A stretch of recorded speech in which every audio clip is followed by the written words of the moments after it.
we please stand for the pledge and remain standing for the invocation? I pledge allegiance to the flag of the United States of America and to the republic for which it stands, one nation, under God, indivisible, with liberty and justice for all. Dear God, bless our elected officials, grant them the wisdom and knowledge to know and the courage to do what is right for all Armada citizens. Amen. Amen. Amen.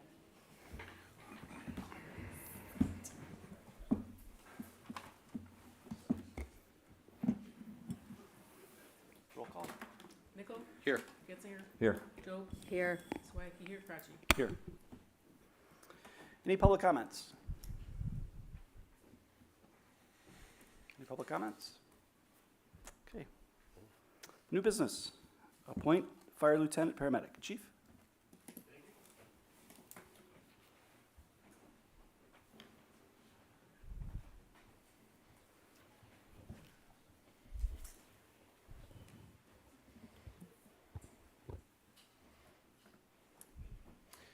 Good evening. It's my honor to stand before you today as we recognize and celebrate a very important moment in the history of the Armada Fire Department. The promotion of firefighter Colin Minnie to the rank of lieutenant.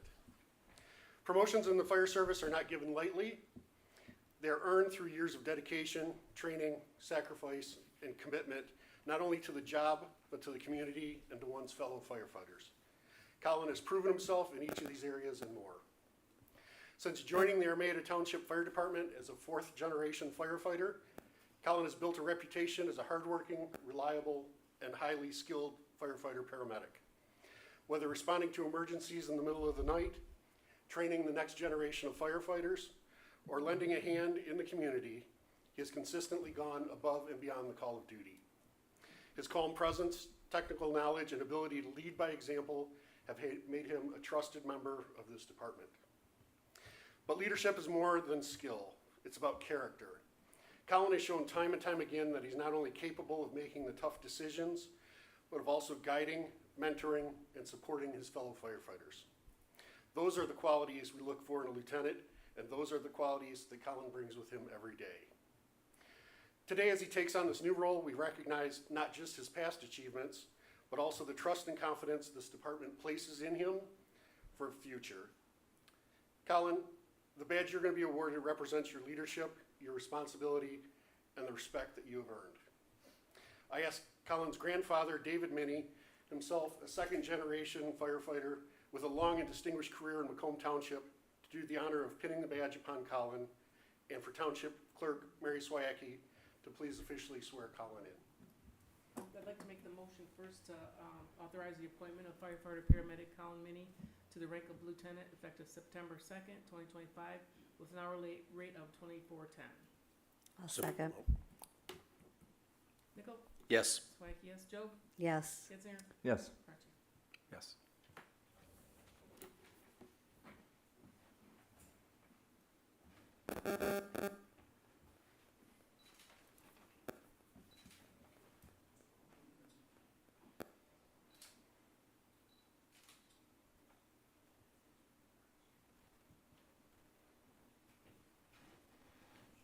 Oh, that's wonderful.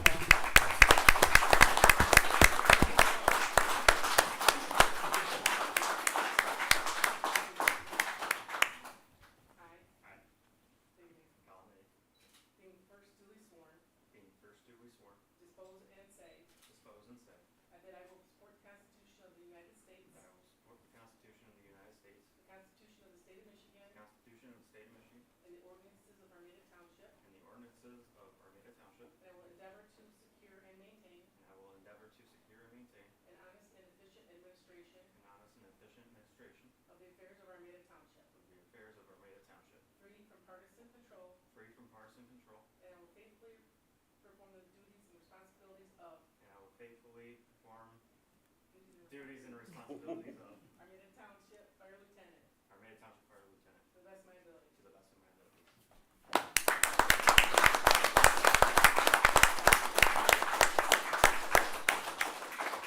So on behalf of the Armada Township Fire Department, congratulations, Lieutenant Minnie. We're proud of you. We look forward to the impact you'll continue to make in this new chapter in our community. Congratulations. Beautiful.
I thought everybody was gonna stay.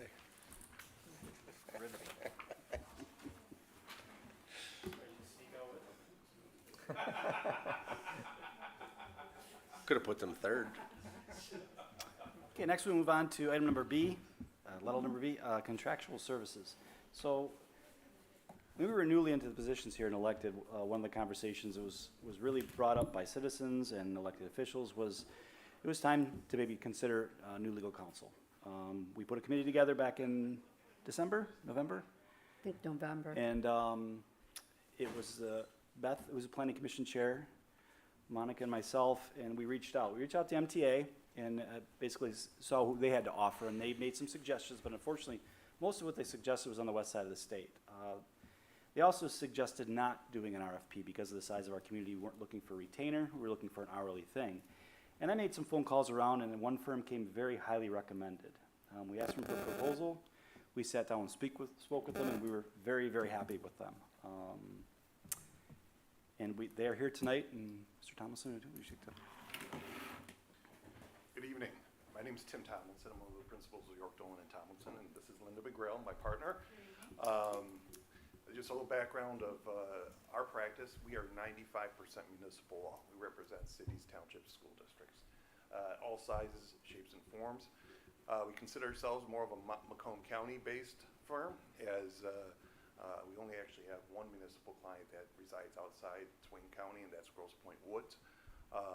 And for some of them, we have the entire account and do all of the work. Others, we do pieces of it. So maybe we do the labor and employment, or we do some of the prosecution work, whatever the case may be. But we represent, I believe it's 6 jurisdictions at this point. 6 jurisdictions, 5 of which are in Macomb County. So we're familiar kind of with the operations of the county. We pride on ourselves knowing how to get things done on behalf of our clients, but we also recognize and take great care to understand that we have a limited role in this team, and that is to assist in legal matters and provide sound legal advice where requested. And it's our goal not to overstep our bounds, but be proactive to come up with solutions of potential issues or problems that we see coming down the line.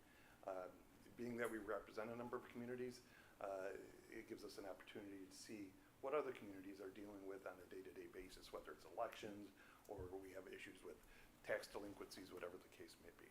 So I have nothing further to ask or say. I am more than happy to answer any questions. I don't know, Linda, if you want to say anything. I mean, I don't have a lot to add about the firm. Obviously, we are, vast majority municipal work. I grew up as a municipal person. My dad was city attorney in a small town, not too different than Armada. My mom was city clerk, and so I was just kind of born into this field. And I've been practicing since 1996, and with a great portion of it in municipal emphasis. Can I ask them something? Sure, absolutely. So your background does reference code enforcement. Do you guys handle for these municipalities a lot of code enforcement? We do. For all the communities that we actually do the prosecution work and ordinance enforcement, code enforcement is a big part of that. And like I said, we have larger communities like the city of Roseville, Macomb Township, which obviously has a great deal more of code enforcement than some of your smaller ones. But nonetheless, all of them face like or similar problems when it comes to code enforcement issues. Thank you. I got a couple. Okay. Thank you for coming. Appreciate it. So the first one I've got is, how would you handle or suggest multiple phone calls? And also the same question, meaning that we've got 5 board members, have a meeting. It hasn't happened now because we've had great communication, but prior administrations, it could have been one particular issue and all of a sudden you guys get 4 phone calls tomorrow after the meeting. How would you handle that? What would you recommend? I mean, this isn't our first rodeo either, right? Sure. And we have some boards that are very unified and some boards that are not nearly as unified. So, I mean, the legal advice is what the legal advice. So you're not gonna run into a situation where, one of you's getting one answer and one of you's getting another answer. I think I always give up my cell phone to my clients. I think Tim We do. does as well. This isn't a 9 to 5 job. It's not a Monday through Friday job. So, I mean, we just take the calls and we answer it. Sure. And give the best legal advice that we can. Maybe we have to do additional research on it. And we answer to all of you as board members. You all are equal in your votes, so if we get 3 calls, we're gonna take all 3 calls. Yeah. And respond to all 3 calls. And obviously we do it just more of just a understanding, making sure that, that we're getting the same, support. And what I mean by support is, obviously if we get the 2 of you, if we're talking, is our support gonna be a paralegal or somebody else, or is it gonna be the 2 of you? Is that the primary contact? The primary contact's gonna be the 2 of us. Okay. And of course, we do have support staff. Okay. And we have other attorneys that work with us. I don't envision them being utilized too much for you, because they usually assist us more in the municipal prosecution end, as opposed to in the day-to-day of handling issues with our clients. Sure, that's fair. You had mentioned about cell phone communication. What is your particular style or preference for communication in terms of emails, phone calls? What would be the, desire? And I'm asking just so that we know. Yeah, I mean, whatever you're most comfortable with. The quickest way to get a hold of me is in a text, because if I'm in court on something and I see the text came in, if I can take a break, I'll take a break and then call you back. Sure. Phone calls are good too, and those get transcribed, so I'm even reading those. And then, if it's something like, hey, I'd like you to look at this, but I didn't wanna bother with you in the middle of, emails are great. I'll do whatever you guys wanna do, whatever works for you. Yeah, we both are the same way. I don't have any preference, quite frank. It's, I like the email only from the standpoint if it's an assignment of some sort, Okay. Yes. I can put it in a folder knowing that I've gotta go back and finish this assignment. For Sure. instance, hey, we need a legal opinion on the underage drinking, whatever the case may be. I tend to like those more in emails, but a telephone call, I just tend to send myself an email after the telephone call to remind me. So, Yeah. that's more or less the way I operate. Okay, fair. I've also got typical response time, just a general form, not asking for down to the minute, but is a half of a day, a full day? Half day would be long. Yeah, Okay. so I was gonna say, it'd be long. Okay. Absent something like, I'm on vacation and on a fishing charter or something Sure. like that. I mean, usually it's within an hour or 2. Okay, I think, usually we say within 24 hours in our paperwork, but that's more just to cover the basis. It's usually almost immediate. and I think that's all reasonable. They're just more or less, not just for me, but for anybody else that, may be at home watching the videos, asking, wondering what's going on and not getting an opportunity to be up here. And the last one I had was just structure, fee structure, same across the board, no matter what we're, Yeah, it's $150 an hour. Okay. We're not, no, I think 150, yeah. Sorry, there's another. Yep. Bid that we put out was significantly higher than yours. We're just doing an hourly 150. There are certain costs, the court costs. If we incur those, we would expect reimbursement Sure. for that. But we don't nickel dime copying, we don't nickel dime, in the past, people used to nickel dime faxing and everything else, although we don't fax anymore. And even mailing, unless it's substantial mail or out of the ordinary, we don't typically charge that back to the client either. There's some out-of-pocket expenses that we may incur, let's say Yep. we take a deposition of someone or do a transcription or a filing fee or something of that nature. If it's anything out of the ordinary or that might be more budget heavy for you guys, we'd obviously talk to you and make sure that's either, I don't know if you have a purchasing policy where we're allotted a certain amount or if we need to get approval for that before doing it. Yeah, just so long that it isn't, if it, depending upon whatever, how the size of it versus how small it is, that it's gonna be the same. I worked for firms where you had to put in like the code for the client, and you'd actually get a bill for how many copies were made to you Sure. times .0 cents or .10, you know. Okay, We bake that into our hourly rate pretty much, you know, it's Fair the cost enough. of doing business. yep, fair enough, I'm good. I guess as far as drafting ordinances, do you guys have access or have a lot of experience with that type of thing? I mean, today we're looking at a food truck ordinance. Do you guys have a lot of history again or I access? drafted 2 food truck ordinances already. All right. And I've done two as well. We share, obviously, you know, that's the economies of scale, because what one community is looking for, oftentimes the others are looking for like or similar, not always the same. Everyone's needs are different, but yes, we spend a lot of time drafting and redrafting ordinances and amendments, so. Yeah, and like food trucks, actually, the ones I've done, at least one of the municipalities, we're probably gonna go back and look at it now because it was so early in the game when we drafted it. We need to see what's happening. I think ultimately, probably the state will probably end up issuing some regulations or laws on that, are my thoughts.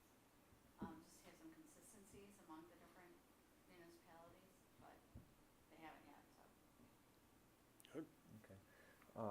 And certainly there was a committee, and I expect there's support for this, but I probably should have asked for maybe a motion before I asked the question. I don't know if somebody has a motion, wants to make a. We I just have a wanna go motion, ahead and yeah. chat and ask Mhm. questions, answers Okay. first, but. If you'd like, I'll make the motion that the township terminate any new legal services from Siebert and Delasky effective September 3rd, 2025, while allowing the firm to complete all ongoing cases until their conclusion, unless otherwise directed by the board. I make the motion that the township board retain the legal services of York, Dolan, and Tomlinson PC effective September 3rd, 2025, and authorize the township supervisor and clerk to execute any required agreements and provide notification to prior legal counsel. Support. Can I just also suggest, when you vote on it, you vote on them separate? Yeah, it was Yeah, I was two, gonna- two. I think Okay. maybe Two separate the motions. Okay. York one, the new attorney first. but- You know, it's the obvious one. Well, we did the first one, The first let's one- do the first one The first. first one, are you gonna second that one? I'll support the second. Okay, all right, Um, go ahead and talk. Okay. So I was just gonna say, in the past, I have been vocal about specifically our attorney, you know, there's been issues. But in general, there's a benefit to the community to periodically, you know, evaluate new professional services. And that being said, there's also benefit in having a history. So I think that, you know, that's one thing to consider. And I've been guilty again of wanting changes and saying things maybe, you know, as I learn, I've changed my opinion slightly, but we do need to keep in mind that there is value, and hopefully York works out for a period of time so we can have the history. I think it's important, specifically with attorneys, I'd say oftentimes the best answer might be, let me get back to you on that. So I'm afraid of, if we're, you know, we've had our attorneys present at meetings, and I think we expect them to know everything, regardless of who the attorney is. My concern is, you know, if there's one mistake, that doesn't mean that it's a bad attorney. And Siebert and Delasky, I want to say, if they've had some mistakes recently, minor things that, you know, I've raised some concerns with the board, but that doesn't make them bad attorneys at all. But I just think that again, we need to be aware of that. To have an attorney doesn't mean, unless you guys may be perfect, awesome attorneys, and I'm not, you know, I don't know you, so I'm not judging, but you know, that's the concern of mine, is that we go, okay, let's not raise the bar so high that nobody can succeed with it. But they're there to guide us, and then oftentimes research and get back to us, and keep us out of trouble. That's really why you're here. So. One of the things I did do is I did call all the references, and I called all the communities, and it went strengths and weaknesses, and strengths they went on and on about, and weaknesses are like nothing. Everybody's very, very happy with them as a firm, and really convinced me in those discussions.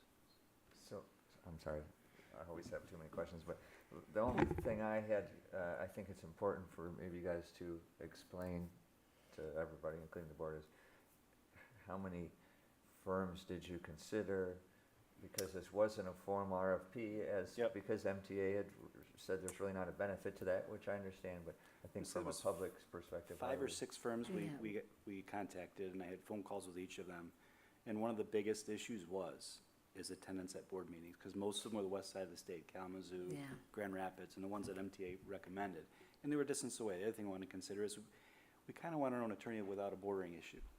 We don't want attorney, sharing the attorney, because then we have to get these agreements and whatnot, so. Conflict of. Yeah, exactly. The So the biggest, conflicts was a big thing, the distance, and the closest one was Southfield, and that and they said hourly no. was very much higher. It was And they almost said they like wouldn't right. represent us because we were too Yeah, small. too And that was the other, Yeah. from this, they want a retainer.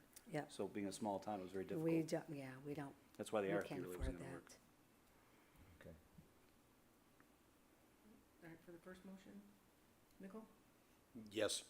Sorrentino, Wait, Joe? could you repeat the motion? The motion is, I make the motion that the township terminate any new legal services from Siebert and Delasky effective September 3rd, 2025, while allowing the firm to complete all ongoing cases until their conclusion unless otherwise directed by the board. Joe? Yes. Getzinger, Yes. Kratky, Yes.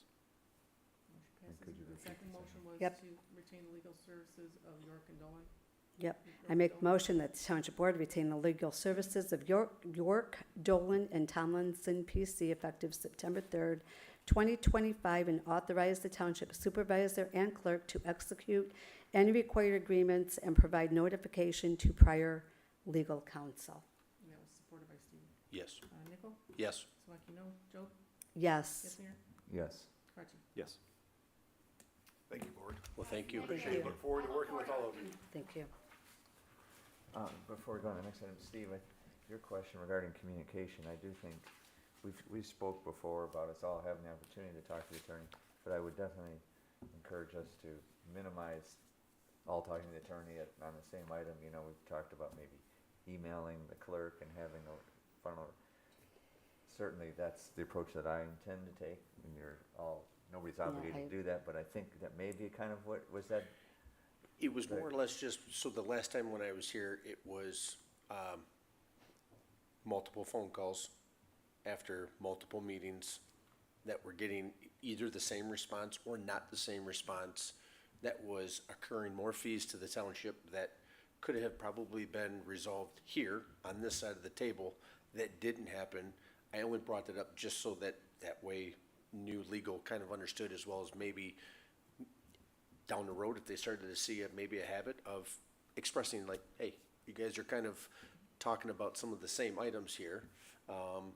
Maybe we can help you guys, communicate a little differently. Not that we need to, learn how to communicate, but to get that across here rather than taking up their time as well as spending money that we don't. That's all that it was. And I don't see that for almost a year now, 3/4 of a year. We haven't really had that issue because we've all communicated prior to meetings so that we're knowing what's going on, and we talked about it here. So I don't see it to be a problem. Yeah, At the end of this the day, is it's here my again, responsibility to make and sure he- everybody gets full communications and full information. Okay, That's all. thank you. Thank you. Thank you. Thank you. Last agenda, food truck application and fee structure. I'll make a motion to adopt the fire department food truck inspection form and to implement a permit fee of $150, which includes 2 inspections with an additional fee of $75 for each subsequent inspection. Second? I'll second that. So, this is really just adopting the application. The only thing we didn't have done is the application and the fee. Everything else was approved. I mean, And we worked with the fire marshal, and he drew up one, because he'll be doing all the inspections. Are we comfortable? I know you showed me that, but are we comfortable with that fee? Is that something that, is that from Kevin? I'm That assuming. was from Kevin, and it's also, we talked about last time, just to do 2 inspections Yep. as 1 fee, and then subsequent after that. And he's good with that, Yeah, I talked that's, to him on the phone today, he was good Okay. with it. Yep. Nichols? Yes. Swank, yes. Joe? Yes. Getzner? Yes. Cronje? Yes. Board comments, trustee Nickel. I do not have any tonight. I'm good. Trustee Getzinger, None, thank you. treasurer Joe. Welcome aboard. Look forward to Thank working you. with you. Thank you. Mary? I have nothing. Nothing. Nothing. Motion to adjourn. 7:26. Second. Good. Okay. All in favor?